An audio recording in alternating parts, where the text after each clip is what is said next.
and they will be hunting for trophies all season because they're that good a team, and they've not even hit their levels yet, which is scary. It is scary. 13 trophies now for Luis Enrique, and you think of how PSG have transformed under this, amongst that sort of, that young team that PSG have. I mean, everyone else in Europe will be thinking, oh my goodness, do we even stand a chance? It's frightening, isn't it? They have a young squad, but even you think of some of the young players coming through, and some of them got exposure in the Champions League last season. They've got great young talent within the squad, but you heard it there. You know, they're hungry for more, and you know, for any player or teammates, when they have that hunger, that's also very dangerous for anybody coming up against that. Yeah, absolutely. Well, there's Omar Artan, the referee who was famously denied entry to the USA to officiate the World Cup, but he did get his chance via Mr. Cheferin and UEFA. He was asked to come and officiate this Super Cup final, which he did pretty well indeed. As for Aston Villa, look, there's still new signings who are going to come in. Ruggeri is set to sign from Atleti. Potentially, that looks like it's on the horizon. And you talked about the young players. You talked about, you know, the likes of Maggio, only 17. George Hemmings, 19. Alisson came on. He's 20, made a really big impact for Aston Villa. So as we talk about, you know, PSG and that the future looks bright for them, for Unai Emery, even though he will have challenges this season, there is still a positive nucleus of a solid team, and also this exciting sort of young talent coming through as well. Yeah, of course, but I think that's what you want to see. You want to see youth coming through and playing at a high level. And the manager's given these players exposure on big moments, like tonight, for an example, which tells me to trust them. That's the big thing. So I wouldn't be surprised if we've seen them through the Premier League. They'll add to the squad, I'm pretty sure. They'll be active in the transfer market. The manager will know, but he's going to have to be clever. Whether they've got the finances there to go out and splash big sums of money, I'm not so sure, but he's done really well in the past. I think recruitment's been good as much as he's been here in the Aston Villa side. So, like I said, hopefully it's a view into the future, because you want to see youth progress and get an opportunity, and they shine. I think they play with a freedom. Look at Hemmings there. I thought he was real quality, and you think the one where he was defending, he takes touch, control of the ball, and it's just a little dink.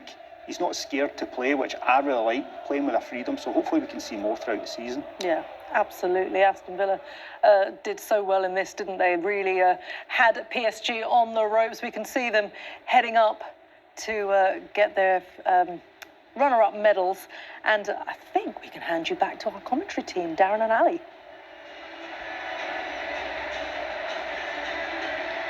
Yeah, thank you, Reshmin. So the final few Aston Villa players going through, well deserving of those medals tonight, Ali, because echoing what Farah and Hutz have been saying in the studio, didn't they give a good account of themselves? Because this is still very much an Aston Villa squad which is a work in progress based on the players who they've lost, the ones they'd like to bring in, and the players who weren't quite ready to be here with them tonight. Well, I'll be brutally honest, I was a little bit concerned when I saw both sides starting 11s. But I was very, very pleasantly surprised at the way Villa performed. More than acquitted themselves exceptionally well. You can argue they had some of the better players on the pitch, to tell you the truth. The two young lads were excellent. Hemmings, I thought, had a fantastic 90 minutes. So I've got to tell you about him. So Luis Enrique has now coached in 6 European finals, and he's won all 6 of them. So he's gone past Zinedine Zidane's perfect record of 5 in 5. He's now level with Giovanni Trapattoni and Sir Alex Ferguson with 6 European trophies. He only trails Pep Guardiola and Carlo Ancelotti. And he's still got time to chase them down, hasn't he? As Dewey was saying there, they're a relatively young side. There's no reason that they won't continue to be hungry and do the right things. There's the man whose goal decided the match tonight, Desiree Doué, the star of the Champions League final 2 seasons ago. Tends to come up big when Paris Saint-Germain really need him. Still such a young player, but such an important part of this wonderful PSG team. There he is down there, Dembele alongside him, who played his first minutes of pre-season tonight. There's Safanov, the goalkeeper. 2 important moments for him. And Akliouche, the number 11, the new signing from Monaco, he's going to get his first medal as a Paris Saint-Germain player tonight as well. And he looks as though he'll be a good acquisition to that squad. He'll be fine.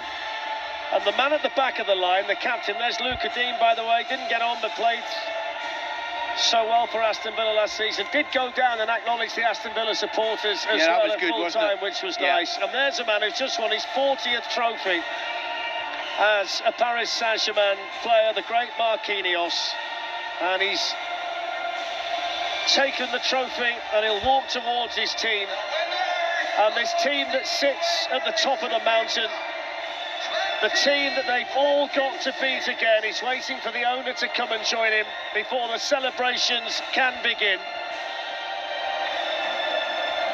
And Marquinhos lifts the Super Cup. It's retained by Paris Saint-Germain. The European champions win yet another trophy. And now they can concentrate on the big stuff.